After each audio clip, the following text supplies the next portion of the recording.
Marceneiro Raiz criou uma solução perfeita para quem precisa apertar um parafuso e percebe que a ferramenta simplesmente sumiu.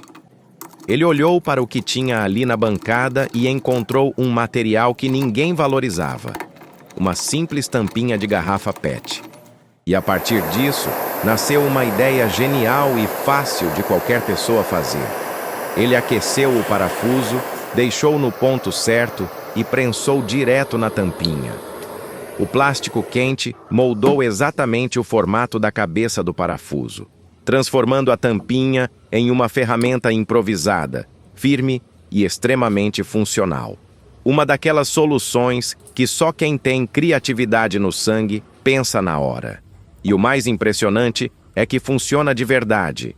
Depois de moldado, é só encaixar e parafusar normalmente.